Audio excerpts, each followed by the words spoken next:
Lecture du livre du Siracide. Le prince sage tient son peuple dans la discipline, et le gouvernement de l'homme sensé est bien réglé.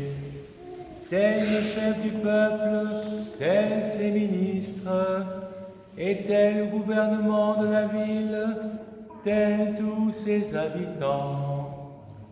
Un roi ignorant perd son peuple, mais une ville prospère par l'intelligence des chefs.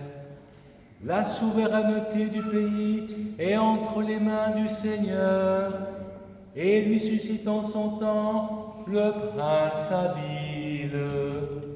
Le succès d'un homme est dans les mains du Seigneur. C'est lui qui met sur le front du chef son autorité.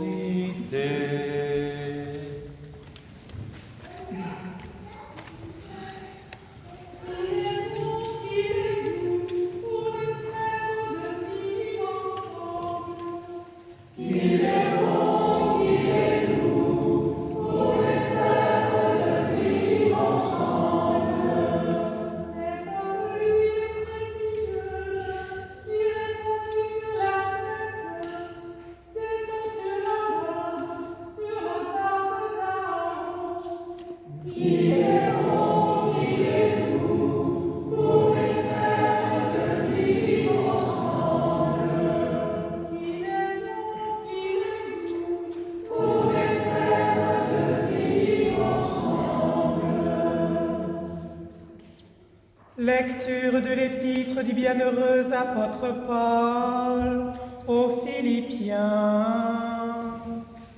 Mes frères, je rends grâce à mon Dieu de tout le souvenir que je garde de vous, ne cessant dans toutes mes prières pour vous tous de manifester ma joie au sujet de la part que vous prenez à l'Évangile, depuis le premier jour jusqu'à maintenant.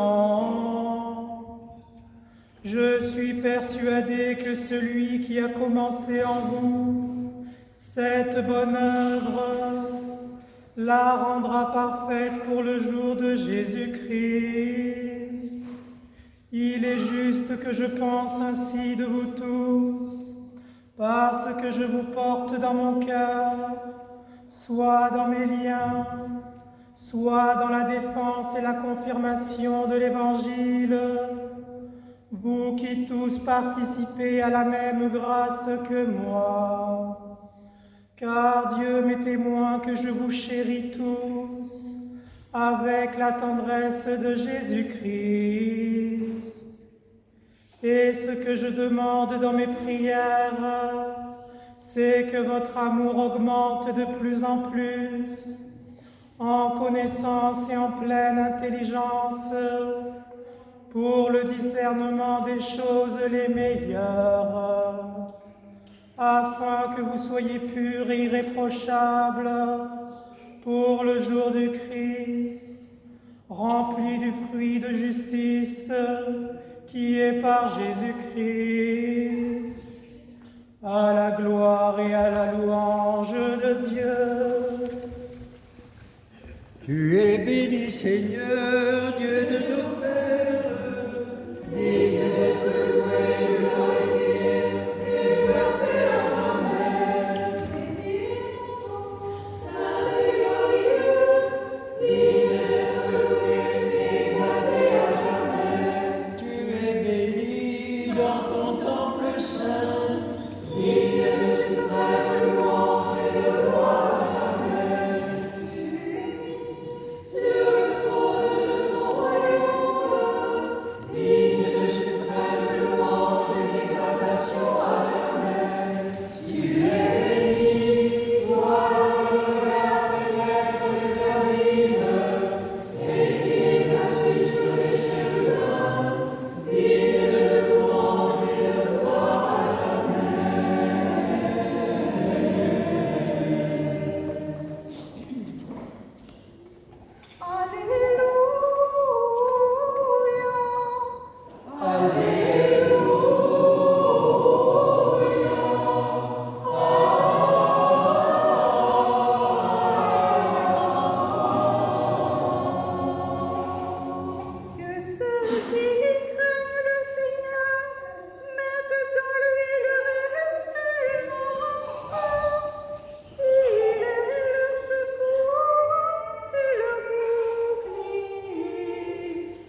qui dirent: Maître, nous savons que tu es vrai et que tu enseignes la voie de Dieu selon la vérité, sans t'inquiéter de personne, car tu ne regardes pas à l'apparence des hommes. Dis-nous donc ce qu'il t'en semble. Est-il permis ou non de payer le tribut à César?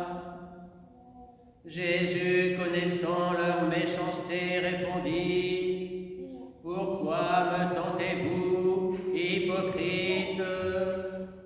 Montrez-moi la monnaie avec laquelle on paie le tribut.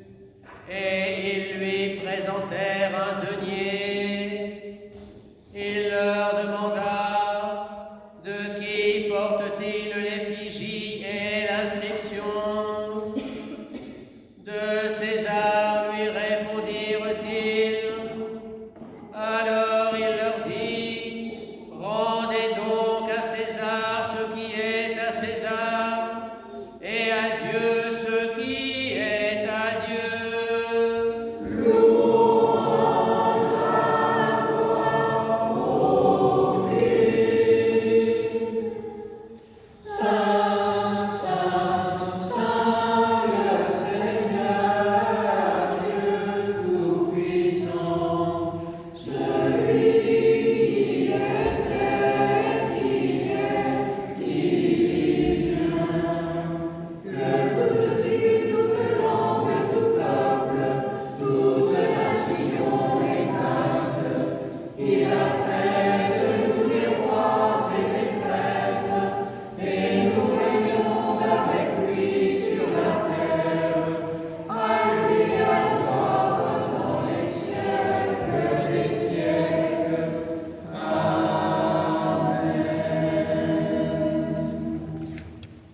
Lecture du calendrier liturgique pour la semaine à venir.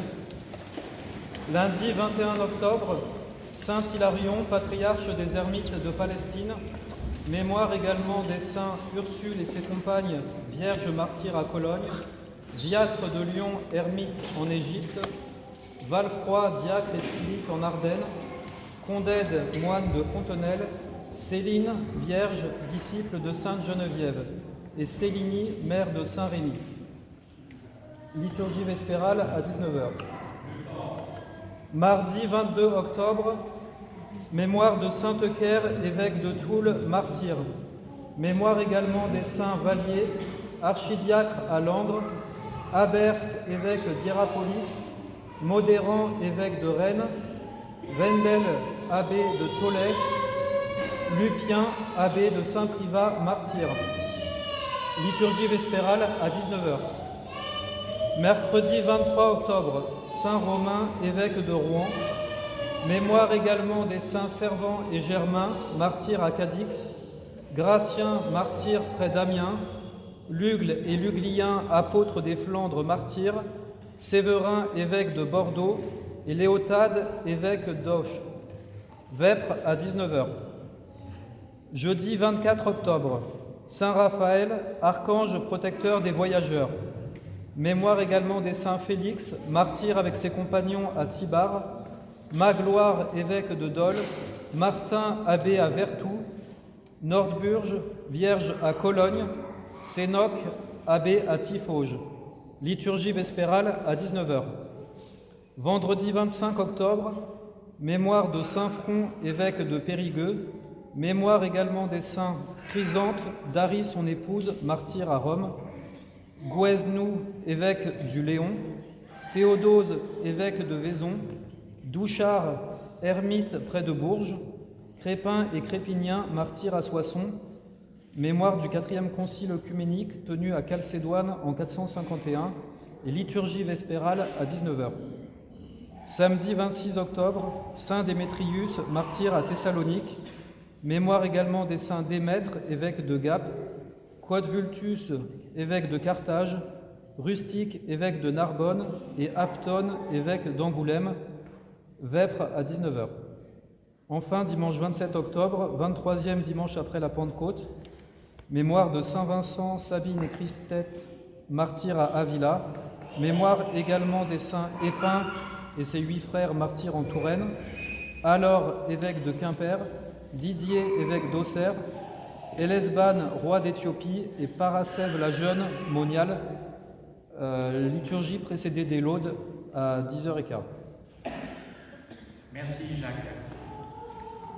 Pour rappel, donc, je vous rappelle que les cours de l'Institut ont commencé depuis une semaine, et en particulier donc mercredi ici dans la salle de l'Institut tout en haut, nous recevrons pour le cours de philosophie Bertrand Vergely à partir de 20h15, donc en Zoom également, mais donc il sera aussi en présentiel dans la salle de l'Institut.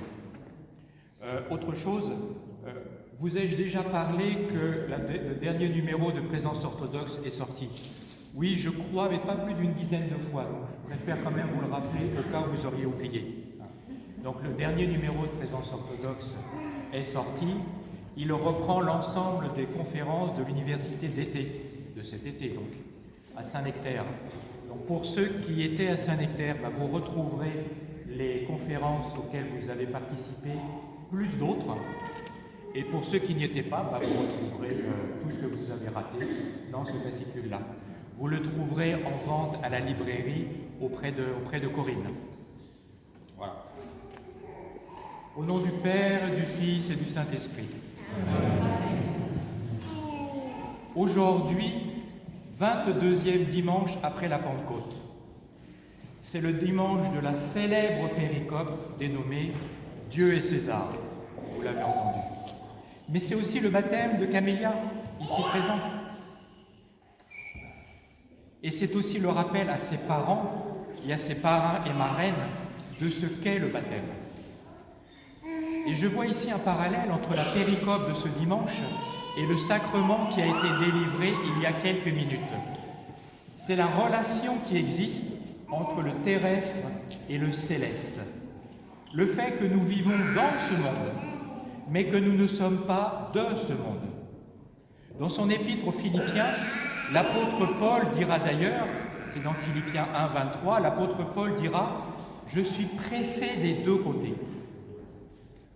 C'est aujourd'hui le fait que Camélia, qui est déjà dans ce monde depuis 10 mois, qui est déjà dans ce monde, par son baptême, est aussi maintenant entrée en relation active avec le céleste. Car le baptême est le sacrement qui ouvre à la réception pleine et entière de l'Esprit Saint. La péricope de ce jour, qui dit « Rendez à César ce qui est à César et à Dieu ce qui est à Dieu », ne nous dit pas autre chose. La pièce de monnaie qui est présentée par les pharisiens portait l'image de l'empereur. Alors, elle lui appartenait donc. Mais l'être humain porte aussi une image. Il porte aussi une image, car il est l'image de Dieu. La Genèse nous le dit, rappelez-vous, hommes et femmes, il les créa. À son image, il les créa. Sur cette pièce de monnaie figure l'image de César, qui représente l'empereur, c'est-à-dire l'état civil et le pouvoir politique. Mais César est aussi image de Dieu, en tant que créature de Dieu, et dont l'existence et le pouvoir est permis par Dieu. Saint Hilaire de Poitiers écrit « Il faut rendre à Dieu ce qui vient de Dieu, c'est-à-dire le corps, l'âme et la volonté. La monnaie de César, nous dit-il, c'est la pièce d'or sur laquelle son image est gravée. La monnaie de Dieu, c'est l'homme sur lequel Dieu a empreint son image. Donnez donc vos richesses à César, mais réservez pour Dieu seul la conscience que vous avez de votre innocence. » Nous appartenons donc à Dieu et non pas à l'empereur. Mais nous vivons dans ce monde, le monde de César, tout en n'étant pas de ce monde. Et ça, c'est le saint apôtre Jean qui l'écrit, paragraphe 17. Et nous savons que l'apôtre Jean rapporte la parole juste et précise de Jésus, car lui a vécu très proche de Jésus. rappelez-vous, son disciple bien-aimé, le récepteur, le réceptacle de sa théologie. Il a vécu très proche de Jésus, plus proche que bon nombre des évangélistes et de ceux qui racontent la vie de Jésus, mais qui n'ont pas vécu la vie de Jésus. Lui ici, c'est donc bien Jésus lui-même qui nous livre cette méditation. Rendez à César ce qui est à César et à Dieu ce qui est à Dieu. Saint Hilaire de Poitiers, toujours lui, nous dit aussi: si nous n'avons pas à notre disposition rien qui vienne de César, nous sommes affranchis de l'obligation de lui rendre ce qui est à lui.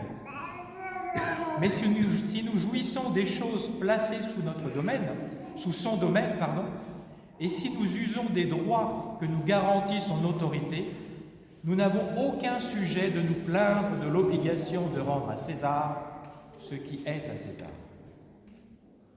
Comprenez-vous, mes amis, il ne s'agit pas d'une compétition entre deux institutions, avec un gagnant d'un côté et un perdant de l'autre, ou une contradiction qu'il serait impossible de réconcilier. Non, non, non. C'est de la liberté intérieure de conscience que Dieu nous a donnée dont il s'agit. Le pouvoir politique, quel qu'il soit, n'a pas le droit d'envahir la liberté de conscience, ni de s'emparer de tout l'être humain. C'est pourquoi la phrase la plus importante de la péricope que nous avons entendue est celle où Jésus dit « Rendez à Dieu ce qui est à Dieu ». Nous ne donnerons à l'empereur et à l'empire d'aujourd'hui ni notre foi, ni notre comportement moral, ni nos espérances, ni nos rêves. Nous conserverons cette liberté intérieure que Dieu nous a donnée. Les gouvernements ne peuvent jamais nous obliger à agir contre notre conscience, ni contre ce qui est juste. Juste n'est pas à prendre au sens de la justice, mais de la justesse, ce qui n'est pas simple à définir, vous en conviendrez. Mais en même temps, nous vivons dans ce monde et nous respectons ses lois. Théophile, évêque d'Antioche au IIe siècle, écrivait « Je rendrai hommage à l'empereur, mais je ne l'adorerai pas. Je n'adorerai que Dieu seul, sachant que l'empereur est un être humain comme moi et qu'il a été créé comme moi, par Dieu donc. »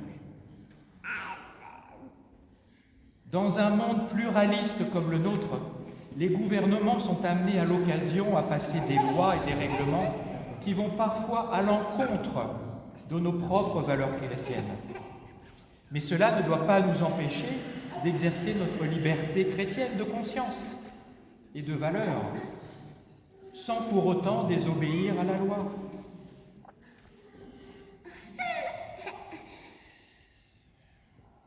Les premiers chrétiens, rappelez-vous, les premiers chrétiens n'ont pas désobéi à la loi. Ils ont accepté la sentence de César jusqu'au martyre, tout en conservant leur liberté de conscience, c'est-à-dire leur foi en Dieu Sauveur. Jésus lui-même ne s'est pas rebellé contre la loi et a accepté la sentence de Pilate. Jésus aurait-il cautionné une telle dichotomie entre César et Dieu? Est-ce que toute sa vie ne dit pas le contraire? À savoir que devrait s'unifier en nous la vie spirituelle et le réel le plus prosaïque de l'existence. Et nous non plus, en tant que chrétiens, que nous aimions ou non le pouvoir en place, nous ne pouvons pas nous dispenser de payer nos impôts sous prétexte que nous appartenons au Christ, ou de nous couper de la loi parce qu'elle prendrait des directions que nous n'approuvons pas. Pour venir ici dans l'Église, je paye le parcmètre. Je pourrais dire non, je n'ai pas à payer le parcmètre pour venir communier avec le Christ. Mais je le fais. Si nous appartenons d'abord à Dieu, Dieu n'est-il pas vraiment homme et vrai Dieu, vrai homme et vrai Dieu, sans confusion ni séparation? N'est-il pas dans le monde de César, tout en étant Dieu? Et je crois aussi que derrière la question de ces pharisiens osés, Jésus a vu pointer peut-être un risque réel, celui de mêler Dieu trop immédiatement à nos affaires humaines. Méfions-nous à mettre trop vite Dieu dans nos affaires. Nous risquons de faire de nos convictions, de nos entreprises, un absolu. Nous prétendons nous battre pour Dieu et nous ne nous battons que pour nos certitudes, pour nos passions politiques ou économiques, pour nos convictions religieuses même, mais pas pour le Dieu vivant.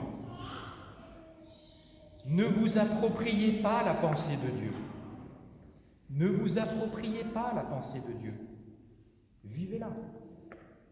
Par la phrase « Rendez à César ce qui est à César et à Dieu ce qui est à Dieu », Jésus ouvre une autre voie, qui est celle de l'art de discerner, non pas de séparer, ni d'opposer par une cloison étanche, mais au contraire de discerner, de trouver la juste façon de les rapprocher, de vivre ensemble. Comme César est l'image de l'Empire romain, nous sommes, nous, l'image de Dieu, mais il nous faut vivre ensemble, en bonne harmonie. Enfin, pour en revenir à Camélia, chers parents, il ne suffit pas d'être baptisé pour que cette image de Dieu rayonne. Il faut aussi que le baptême porte des fruits, car le baptême n'est pas un acte magique. Il ne supprime pas l'influence du mal autour de Camélia.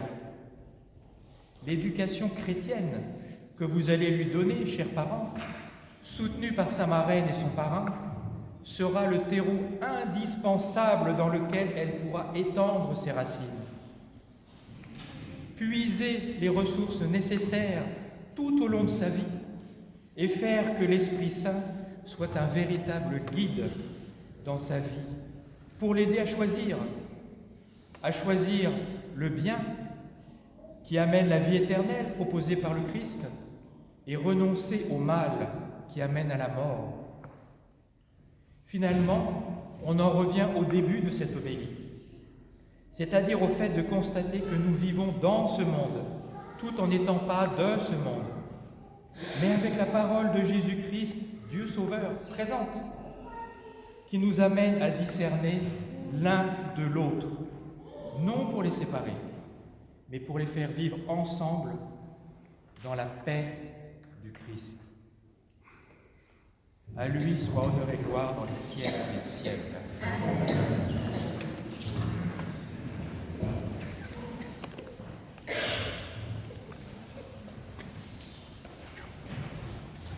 Disons tous de tout notre cœur et de tout notre esprit, Seigneur, exauce-nous et pitié de nous. Pour la paix d'en haut, la tranquillité des temps, pour la Sainte Église qui s'étend jusqu'aux extrémités de la terre et pour l'union de tous, prions le Seigneur. Pour tous les patriarches orthodoxes, nos évêques Philippe et Benoît, tous les évêques, les prêtres, les diacres, le clergé et pour tous les fidèles, prions le Seigneur. Pour ce temple, cette ville et ses habitants, pour notre pays et ceux qui le gouvernent, et en particulier pour les serviteurs de Dieu, Emmanuel, notre président, et Michel, chef de notre gouvernement, pour que Dieu leur donne la sagesse afin que nous vivions dans la paix et la tranquillité, prions le Seigneur. Pour les magistrats et officiers, moines, vierges, époux, veuves et orphelins, et pour tous ceux qui peinent sous d'épuisants travaux, prions le Seigneur. Pour les saisons heureuses, la fécondité des champs, l'abondance des fruits de la terre, et pour la salubrité de l'air, du sol et des eaux, prions le Seigneur. Pour les pénitents, les catéchumènes et en particulier Mélissa, pour ceux qui cherchent Dieu sans encore pouvoir le nommer, et pour ceux qui ne le cherchent pas encore ou résistent à sa grâce, prions le Seigneur.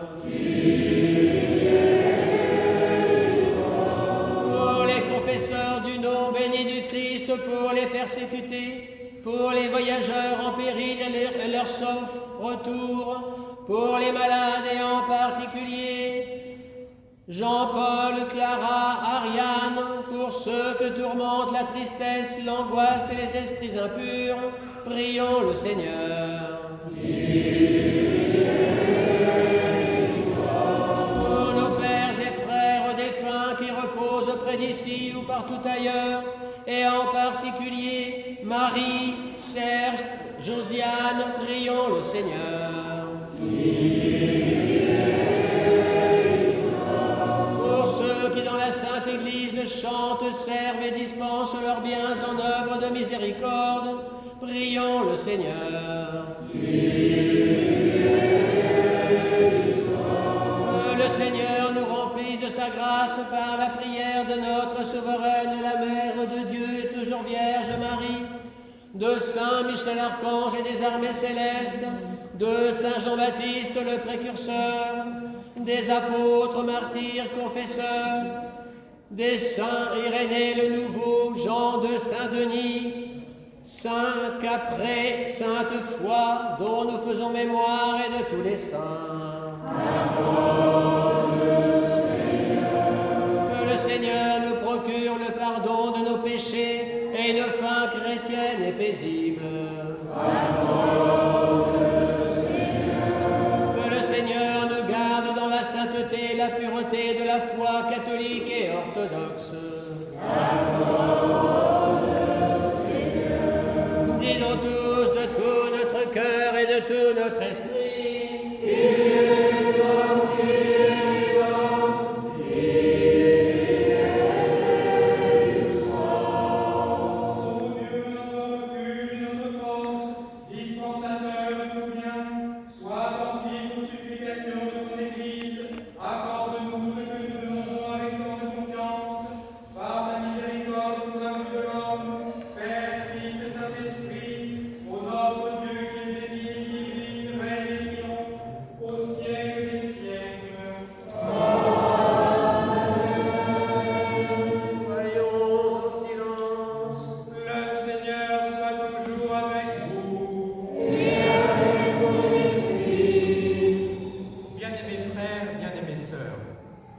Servons en premier Dieu, mais donnons à César ce qui est à César, non par crainte, mais avec une conscience libre, afin que nous vivions en paix et que tous puissent parvenir à la connaissance de la vérité.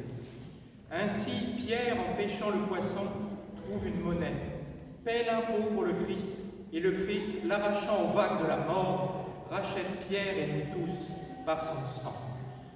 C'est pourquoi, bien-aimés frères et bien-aimées sœurs, invoquez avec moi l'Esprit Saint, afin qu'il me communique sa vertu ineffable, et que moi, prêtre indigne, j'ose apporter la sainte oblation de notre Seigneur Jésus-Christ. Car en vérité, c'est lui qui offre et qui est offert, qui reçoit et se distribue, coéternel au Père et à l'Esprit Saint, au siècle des siècles. Amen. L'Esprit Saint descendra sur toi, et la vérité au monde. Pardonnez-nous, frères et sœurs. Pardonnez-nous, Père, purifiez-nous. Que Dieu vous pardonne.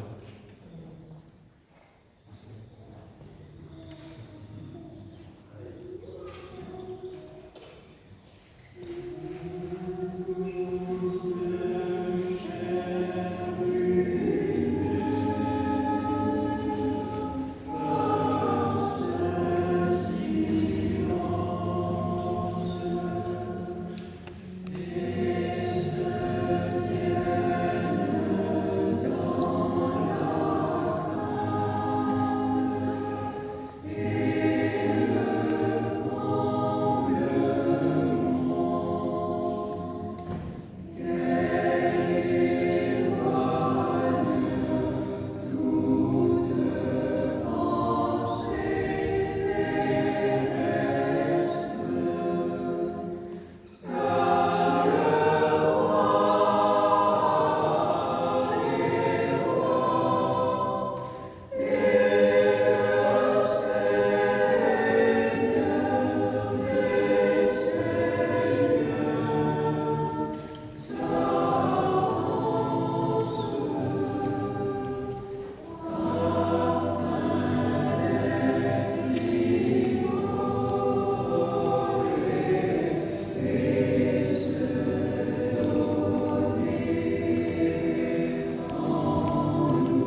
afin que le Seigneur daigne la fortifier.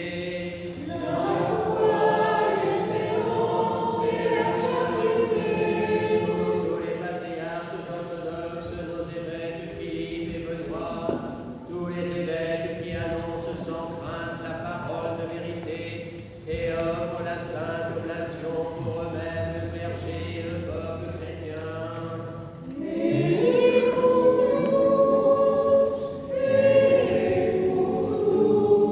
Unis à eux, à nos prêtres et au peuple qui nous environne, ayons en esprit les éprouvés, les captifs, les infirmes, les pèlerins, afin que le Seigneur daigne les protéger, les racheter, les guérir et les réconforter. Prions aussi en particulier pour prêtres Jean Delphin, André, Jean Jean-Paul, Marie-Lou, Hélène, Chérif, Anne, Clara, Ariane, ainsi que tous nos ennemis et ceux qui nous haïssent. En communion et souvenance de l'archange Saint-Michel et de toutes les armées célestes, des patriarches, juges, rois et prophètes, de Saint Jean-Baptiste le précurseur, et par-dessus tout notre souveraine, Mère de Dieu et toujours Vierge Marie.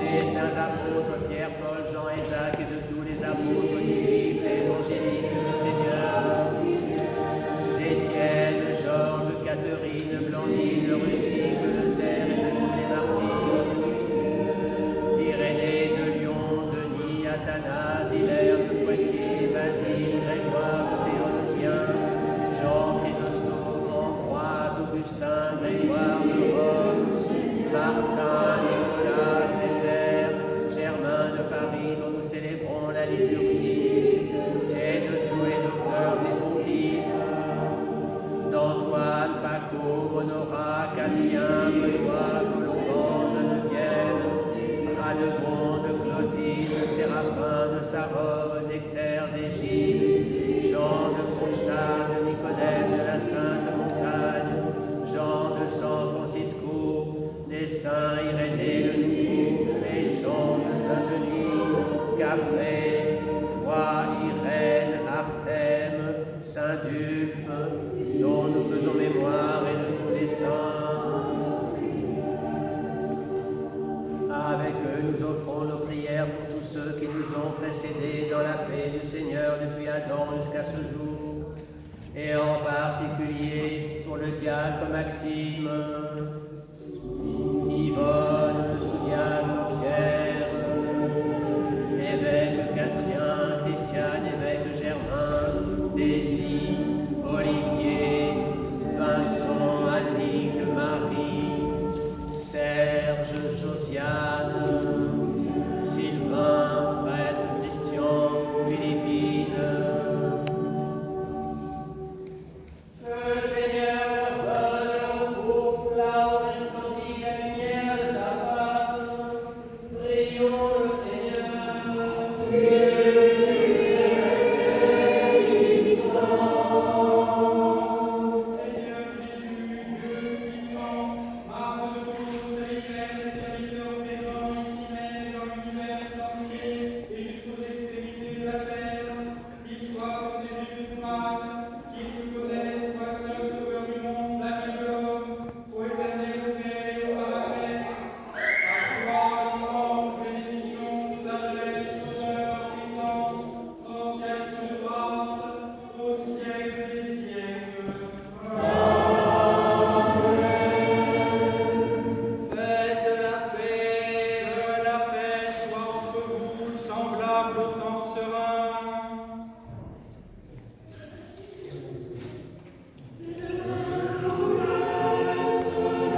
tout esclavage et donne-nous ta liberté parfaite, ô Dieu béni dans les siècles des siècles.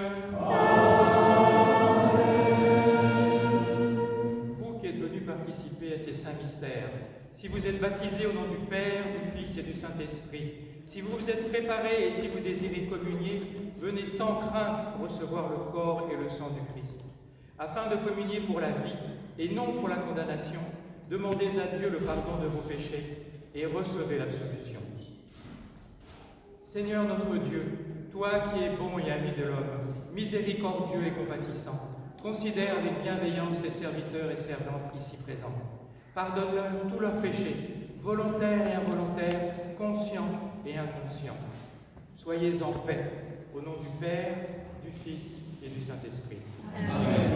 Je crois en toi, Seigneur, que tu es le Christ du Dieu vivant, venu dans ce monde sauver les pécheurs et tu le connais. Je crois aussi que ceci est ton corps très saint et très pur, c'est ceci est ton sang vénérable Christ. Accepte-moi ta sainte mystique comme un vivre au Fils de Dieu, car je me réveille baptisé avec Jésus, et que je ne vais pas rester comme tu l'as, mais comme la honte je te confesse.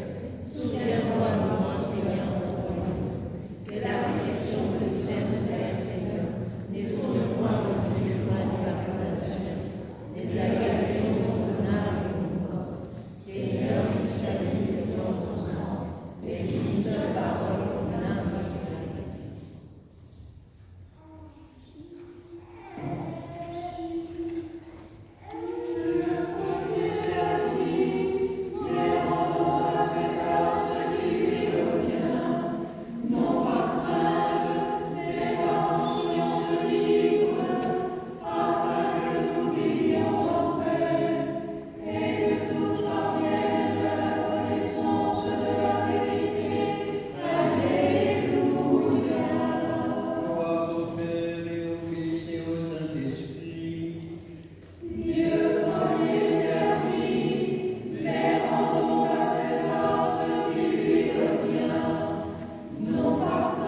ayant communié aux redoutables et immortels mystères, demandons au Seigneur de traverser le temps dans la paix, la santé, la sainteté, et libérés des désirs de la chair, de vivre selon l'Esprit. Prions le Seigneur.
souhaite à tous un très bon dimanche de Dieu et César, et à Camélia une entrée vivifiante dans le Christ.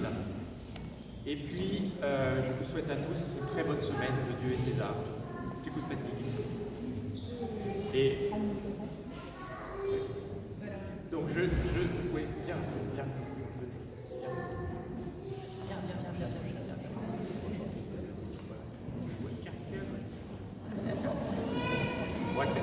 Elle va faire de la politique, elle sait déjà faire un peu plus. Alors pour Camélia, du haut de ces 10 mois, mais pour une très longue vie, nous nous souhaitons beaucoup de sagesse, une très bonne santé,